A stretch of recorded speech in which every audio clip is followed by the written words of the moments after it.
This is where theology meets the real world. This is So What About Us? A podcast about tackling real-life problems through the lens of Scripture, learning how to apply God's Word to every single area of life. Because the Christian faith isn't just something we study, it's something we live. In this episode, Pastors Stephen and Ben discuss Mark 6, 30-44, from Pastor Stephen's sermon entitled Feeding of the 5,000. And now, let's ask the question, so what about us? All right, welcome back to So What About Us? This is episode 16. Today is May 28th, Thursday before the Sunday sermon. So we're going to look today at the feeding of the 5,000. Jesus sends his disciples out. They go out to preach. They're preaching. There's this interlude with John the Baptist, and we'll talk about sort of what that means in retrospect. But we read about John the Baptist, and then in this last part of chapter 6, the disciples come back. So let me read it starting in verse 30. So Mark 6, verse 30. The apostles returned to Jesus and told him all that they had done and taught. And he said to them, "Come away by yourselves to a desolate place and rest a while." For many were coming and going, and they had no leisure to even to eat. And they went away in a boat to a desolate place by themselves. Now many saw them going and recognized them, and they ran there on foot from all the towns and got there ahead of them. And he went ashore, and he saw a great crowd. And he had compassion on them because they were like sheep without a shepherd. And he began to teach them many things. And when it grew late, his disciples came to him and said, "This is a desolate place, and the hour is now late. Send them away to go into the surrounding countryside and villages and buy themselves something to eat." But he answered them, "You give them something to eat." And they said to him, "Shall we go and buy 200 denarii worth of bread and give it to them to eat?" And he said to them, "How many loaves do you have? Go and see." And when they had found out, they said, 5 and 2 fish. And he commanded them all to sit down in groups on the green grass. So they sat down in groups, by hundreds and by 50s. And taking the 5 loaves and the 2 fish, he looked up to heaven, and said a blessing, and broke the loaves, and gave them to the disciples to set before the people. And he divided the 2 fish among them all. And they all ate and were satisfied. And they took up 12 baskets full of broken pieces and of the fish. And those who ate the loaves were 5,000 men. All right, here's my icebreaker question for you both. So we have Chad with us. We have Pastor Ben. Pastor Travis is out with the teenagers. I guess they're teenager. Out with the youth doing the city outreach project. So he's knee deep in mulch somewhere doing the Lord's work. Two questions. First off, what's your favorite food? So you get to pick one food. What is it? Tacos. Oh, great. Always great go with the answer. taco. Great answer. Brisket. Oh, okay, another good answer. one. Brisket tacos. Now you get Hey, there we go. We're going to launch a new food podcast, the new business. That's awesome. I think mine is pizza. Our family, a little tradition at the moment, not intentional, is pizza comes on Fridays. It just becomes like the easy thing into the week. Woody doesn't want to cook, school's out. And so, but I found myself like looking forward to pizza on Fridays. Yeah.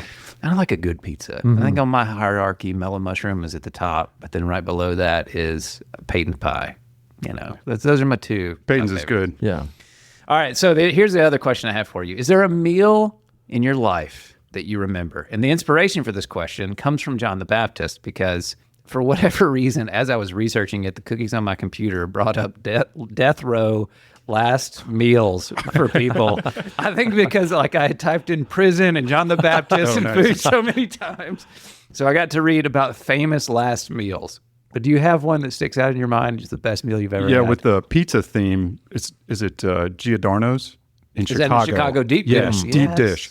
Best pizza I've ever put in my mouth. Oh, yeah. Whitney and I went, it was probably our 3rd anniversary. I think 3rd or 4th, because Judson was born and her mom came up and we drove from Louisville to Chicago and spent the weekend and we ate that famous pizza right there in Chicago. Oh, that was good.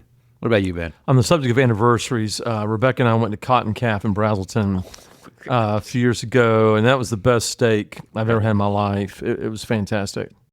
I grew up a poor country boy, and so when I started working in corporate America, I learned about this thing called an expense account. And so on a few business trips, I had some meals that were far beyond what I could have ever possibly imagined or afforded in my own life. And man, we had this one in Miami that was just like, if I have a last meal, that's what I want to do. It was like seafood and steak. But I asked this question about food because I think when we read the story of Jesus feeding the 5,000, what's going on here is part of a larger theology of food. I had a friend in seminary who, much like my own daughter, he had a very restrictive diet due to an autoimmune disease. And he actually wrote lots of papers about food because he suddenly realized when all he could eat was like bananas and, pretty stale bread or something like that, food was such an important part of life. If you think about all the way from Genesis to the end, when sin enters the world, well, if you go all the way back before sin, what is the thing that God tells them they cannot do? Don't eat the thing. And when they're cursed, what is the curse on Adam? By the sweat of your brow, you'll eat your bread. And then you just watch as the Bible unfolds. These key moments are all sort of around food. You have, what is the first sacrament in the Old Testament? You get the Passover lamb. Well, I guess actually you get circumcision first, but then you get the Passover lamb. And even when the angels come to visit Abraham, what does he say? Go make a meal. So you get the Passover lamb, you get the people when they come out of Egypt, God provides manna from heaven. We're going to see the overlaps with the feeding of the 5,000. When they go up to make the covenant, they don't just go up on Sinai, they go up and they have a meal in God's presence. These things continue on and on. Jesus he feeds the 5,000. He institutes the Last Supper. In Revelation 2, one of the good gifts that God gives his people is some of the secret manna hidden in heaven. And then the consummation of all things is the marriage supper of the Lamb. And so food just has this wonderful theology throughout the Bible. So that's one of the reasons you kind of consistently beat this drum over and over again. And the session is going to get tired of me hearing me say it. And the church will too, but you should eat together. You should have people in your homes. Did I talk about hospitality? 3, 2, 1? What? 3, 2, 1. That's Yeah. it. 3 couples, 2 Costco chickens once a month. Eat with each other. There's just something theologically happening when you have a meal together. And even in this section in Mark, we see a great contrast. Herod has just thrown what? A banquet. This hedonistic, awful banquet that ended with, ironically, John the Baptist's head served on a platter. Mm.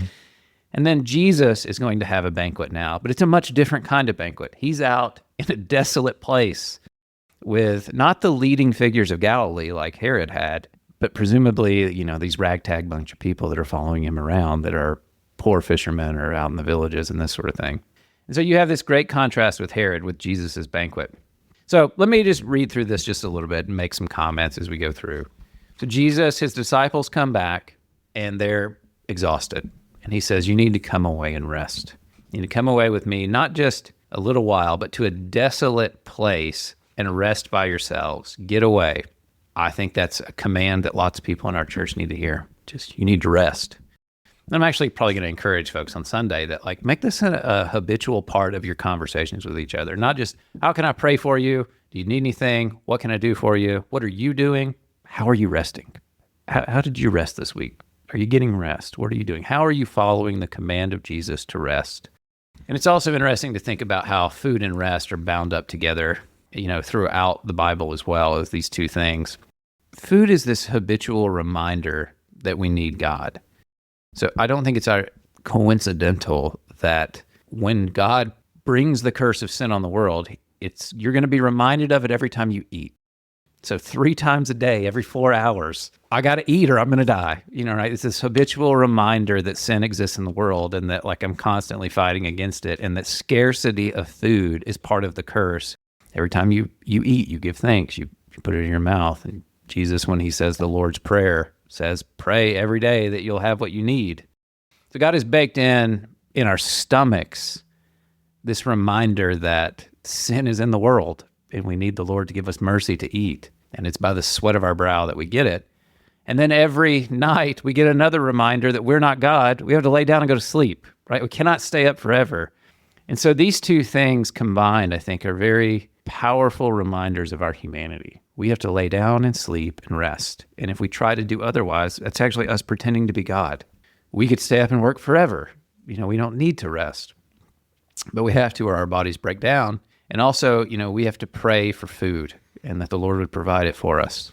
And I think, those two things have really struck me this week. And I also wonder if this isn't one of the reasons that Paul warns against the dangers of riches, because you will have so much that you will forget that the Lord actually gives you these things and that you need to pray every day for daily bread. It kind of deadens your sensitivity to your sin. So Jesus says, come away and rest. And they go away to rest, but then they don't get to.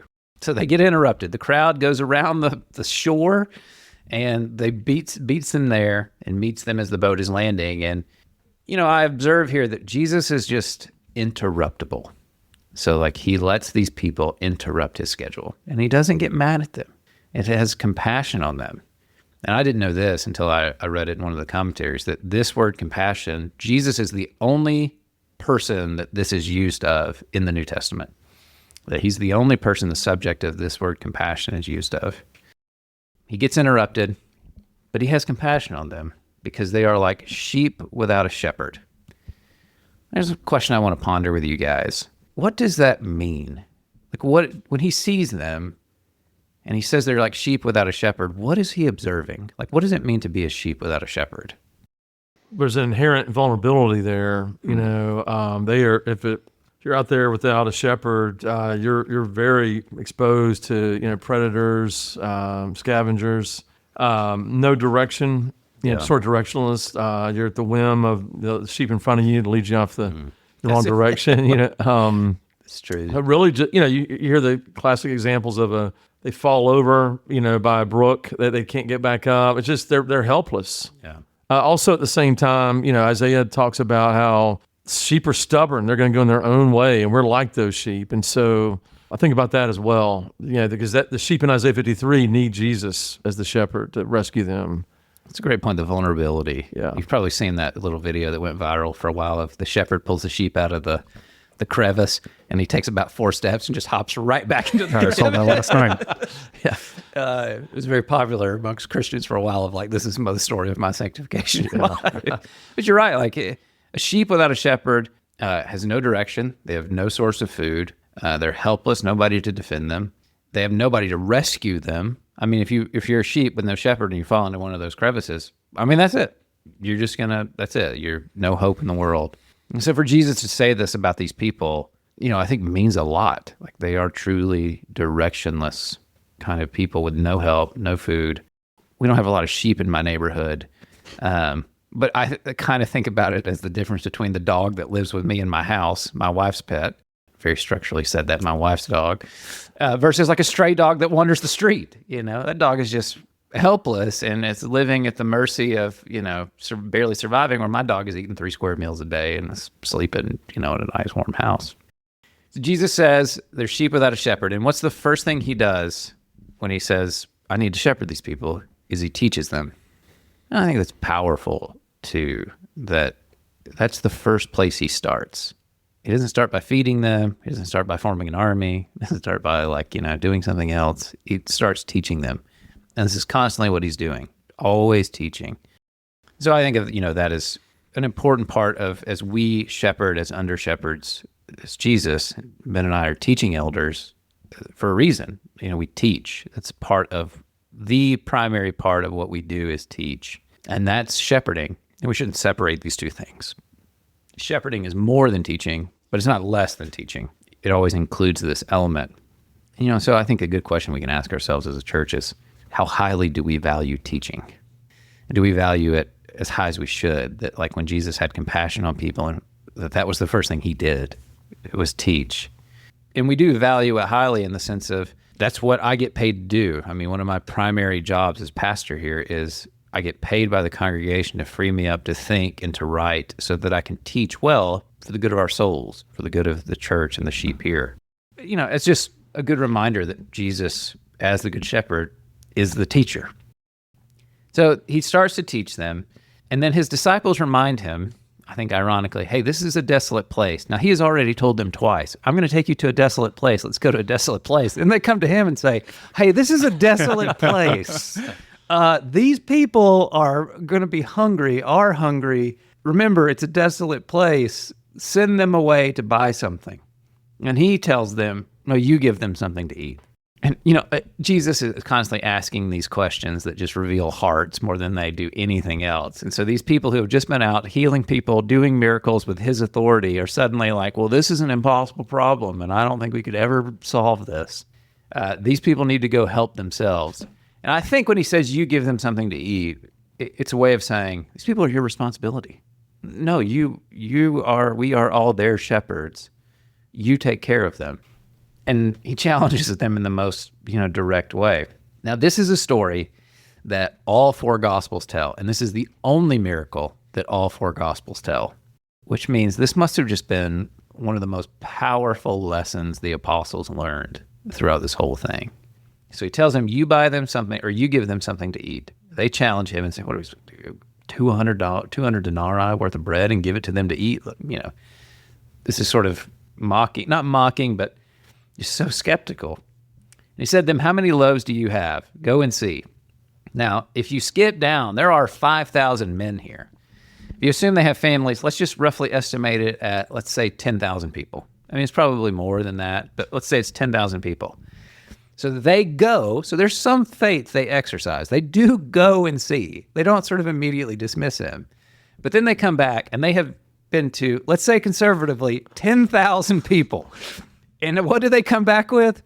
5 loaves of bread and 2 fish. Yeah, and by the way, there are 2 fish. yeah, right. And these are probably sardines that they're just using as like basically cream cheese on a bagel type thing. These aren't like big trout that you see in the stories. They're meant to like smear on this bread. So they come back with this hilarious answer. 10,000 people, 5 loaves and 2 fish. And so he tells them sit down in groups.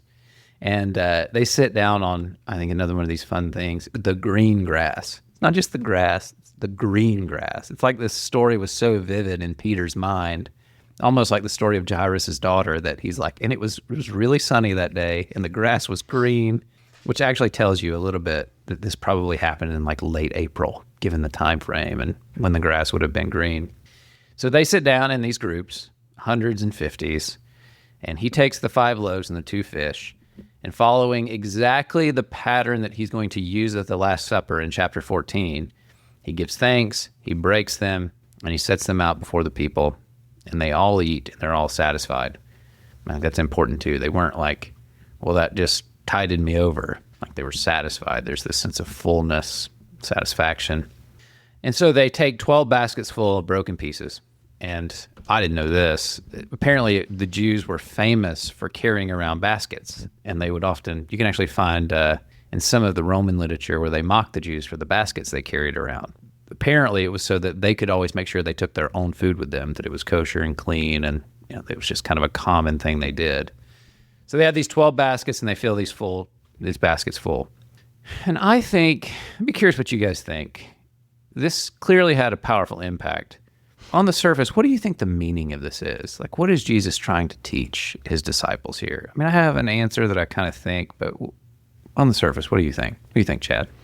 I am actually stuck on that word, the Greek word for groups in this. Because and I'll look at our local Greek scholar, my understanding is this is the only time that this word is actually used in the New Testament, and it's akin to a green garden.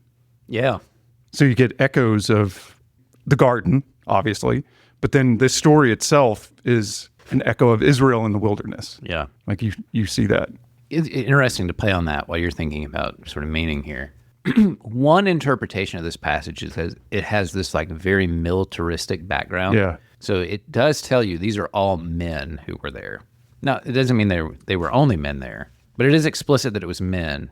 And so there is a stream of interpretation that sees this as they were trying to set Jesus up as the anti-Herod. Herod had not given them what they wanted, and so this is like an uprising that's taking place. And even John, I think it is, says, and they sought to make him king because he could make bread. Mark doesn't seem to have that implication here, at least it's not on the surface. These groups of 50, and it has kind of a military, set them up in like legions and kind of troops kind of feel to it. But again, and they thought, well, let's overthrow Rome. This guy's doing miracles. He's the king that we need. And even sheep without a shepherd has a very Davidic feel. Mm-hmm. It's sort of obviously recalling that. But Jesus doesn't seem to be using it in a military way. He seems to be using it in a much more teaching. I think a garden metaphor is a really good one. But you are right. Like it does seem like they're set up like rows of garden beds, like I imagine you see at the Bradbury house. All that. I don't know, Ben, what do you think? Yeah, I want to bring 2 strands together. One, something you said, and one, something that Chad said. So The idea of Israel in the wilderness, and then what you mentioned about how this is anticipating the Last Supper, that language of breaking the bread. Yeah, then the very next section here, without getting too deep into that, in verse 52, it ties Jesus walking the water back to the loaves. And, the walking in the water has, echoes of the parting the Red Sea and the deliverance there. All this time he walks instead of separate. So bringing those two thoughts together, what y'all said with this passage, we talked a few weeks ago how, Mark opens with Isaiah 40, that quote, which is about, the announcement of the new Exodus is going to be coming. And I think, this is all bringing that idea together that, while, yes, the Exodus hasn't happened because Jesus hasn't died yet, he hasn't given us the Last Supper, I think these events are anticipating that. And so looking at this and the aftermath of him dying and resurrecting, it tells us today he's going to provide for us, not only in providing teachers, but he's going to provide our daily bread, those sort of things. So it reminds me of the second Exodus in Isaiah and just those concepts coming together. That's a good point. It is strange that he says they didn't understand the lesson about the loaves. Yeah. So they were afraid about him walking on the water. And that's not immediately obvious, Right. why that should happen. And then later he's going to say they're back in the boat and they're worried about not having any bread. And he's going to say, you didn't understand what happened with the loaves either time, because he's going to do this again. And he says, beware the leaven of the Pharisees and the leaven of Herod. And I think you're right. It's this idea that I either deserve bread as a Pharisee, I've worked hard enough and God will give it, or, I will get it through luxury and indulgence like Herod, this sort of thing. The world will give it to me. That's a great point. And for him to evoke it twice, that this loaves had this overarching meaning that should have informed everything else, is stunning. I wonder if it's a reversal of the curse type thing. So I think you're right in the sense of a second Exodus. But if the curse is, by the sweat of your brow, you shall get bread. And here they are just getting bread miraculously from heaven. That's a great point. And they're getting it in the same way that the Israelites got it as manna from heaven. They're not working. It is a legitimate reversal of the curse Great point. that is taking place. And I think Jesus is saying, the lesson you should take away is that I am ushering in the kingdom of God, the new heavens and the new earth. I am the Lord himself come to undo these things. And that this was so powerful because it reached all the way back to, you mean we won't have to worry about eating every day? You'll just always provide for us in a way that was true in the garden before? And they miss that because they're hungry. It's interesting. He doesn't give them bread that feeds them forever. Right? They got hungry in 4 more hours or something like that, 8 hours. So he gave them just enough to tell them that this is what he can do, but not enough to make them think this is all that he'll ever do. All right. Well, Ben, there's a part of this that I'm going to cite tomorrow, right? Come away to a desolate place and rest. So by the time this podcast goes out, the church will know that you're headed for a sabbatical and you're going to get some rest. Why don't you just speak to the church a little bit? Tell us about that. Tell us about your heart. Tell us what's going on. Thank you for the opportunity. You think about shepherds going after sheep. I'm grateful for the shepherds in our church, certainly Stephen and Travis, but also our ruling elders for initiating this for me. I have been weary holistically for some time now, and it's impacted every facet of my life. And so I look at this as, Jesus initiated this with the apostles, and I believe that he's initiated this through, his under shepherds here. And so I'm really thankful for this opportunity, as is Rebecca. The bittersweet component is that I will miss seeing you, CNPC, on a regular basis. We love y'all deeply. You have no idea how much you mean to us. And so I will definitely miss seeing you in person, but we will be praying for y'all. We look forward to seeing you again, but thank you for giving me this opportunity. As Stephen has mentioned in his letter, he's thankful that CNPC is in a position they can do this for me. And so this is really manna from heaven in that sense. This is such a kindness. We love you very much, and thank you for this opportunity. It is good to follow this command of Jesus, to go rest and heal. You get a chance to take a deep breath without the pastoral weight of being here at CNPC on you, but we'll also promise to leave the chair open for you at the So What About Us across the table here. I'll be a faithful listener. Very good. All right. Well, thank you again for joining us. We'll continue studying the Bible each week, walking through the scriptures and asking ourselves, so what about us? Thank you for joining us on this episode of So What About Us? If this show helped you connect the dots between Sunday and the rest of your week, share it with someone who needs to hear it. We'd also love to know how you're applying this in your own life. Send us an email at podcast@cmpca.org and let us know. Until next week, remember that Scripture isn't just asking, what about them? It's asking, what about us?